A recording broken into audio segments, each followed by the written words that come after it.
ಕೇವಲ 23 ನಿಮಿಷಗಳ ಕಾಲ ಭಾರತ ಮಾಡಿದಂತಹ ಕಾರ್ಯಾಚರಣೆಗೆ ಪಾಕಿಸ್ತಾನದ 9 ಉಗ್ರ ನೆಲೆಗಳು ಛಿದ್ರವಾಗಿಬಿಟ್ಟಿದ್ದಾವೆ. ಉಗ್ರರ ನೆಲೆಗಳನ್ನ ಗುರುತು ಮಾಡಿ ಟಾರ್ಗೆಟ್ ಮಾಡಿ ಹೊಡೆದುರುಳಿಸುವಂತಹ ಕೆಲಸವನ್ನ ಭಾರತ ಮಾಡಿದೆ.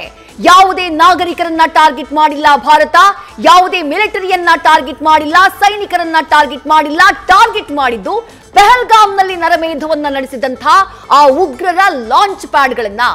ಈ ಕಾರ್ಯಾಚರಣೆಗೆ ಸಂಬಂಧಪಟ್ಟ ಹಾಗೆ ಆಪರೇಷನ್ ಸಿಂಧೂರ ಕಾರ್ಯಾಚರಣೆಗೆ ಸಂಬಂಧಪಟ್ಟ ಹಾಗೆ ಮತ್ತಷ್ಟು ಅಪ್ಡೇಟ್ಸ್ ನೋಡ್ತಾ ಹೋಗೋಣ. ಅದಕ್ಕೂ ಮೊದಲು ಈ ಕ್ಷಣದ ಹೆಡ್ಲೈನ್ಸ್. ಪಹಲ್ಗಾಮ್ ನರಮೇಧ, ಭಾರತದಿಂದ ಪ್ರತೀಕಾರ.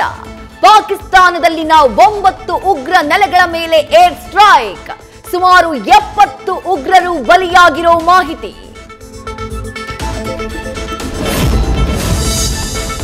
ಭಾರತದ 3 ಸೇನೆಗಳಿಂದ ಆಪರೇಷನ್ ಸಿಂಧೂರ. ಕ್ಷಣದ ಮಾಹಿತಿಯನ್ನ ಕಲೆ ಹಾಕಿದ ಪ್ರಧಾನಿ ಮೋದಿ. ಬೆಳಗ್ಗೆ 11 ಗಂಟೆಗೆ ಸಿಸಿಎಸ್ ಸಭೆ ಮಾಡಲಿರುವ ಪ್ರಧಾನಿ. ಭಾರತದ ಏರ್ ಸ್ಟ್ರೈಕ್ ಬೆನ್ನಲ್ಲೇ ಪಾಕ್ನಲ್ಲಿ ಹೈ ಅಲರ್ಟ್ ಘೋಷಣೆ. ಮುಂಜಾಗ್ರತಾ ಕ್ರಮವಾಗಿ ಶಾಲಾ ಕಾಲೇಜುಗಳು ಬಂದ್. ಭಾರತದ ಮೇಲೆ ಪ್ರತಿ ದಾಳಿ ನಡೆಸುವ ಎಚ್ಚರಿಕೆ.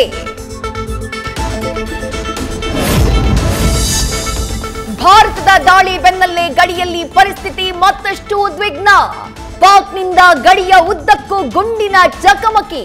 3 ಮಂದಿ ಭಾರತೀಯರು ಸಾವು.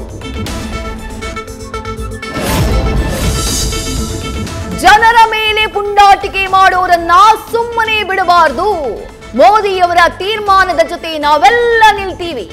ಉಗ್ರರ ದಾಳಿಗೆ ಬಲಿಯಾದಂಥ ಮಂಜುನಾಥ್ ತಾಯಿ ಸುಮತಿ ಪ್ರತಿಕ್ರಿಯೆ.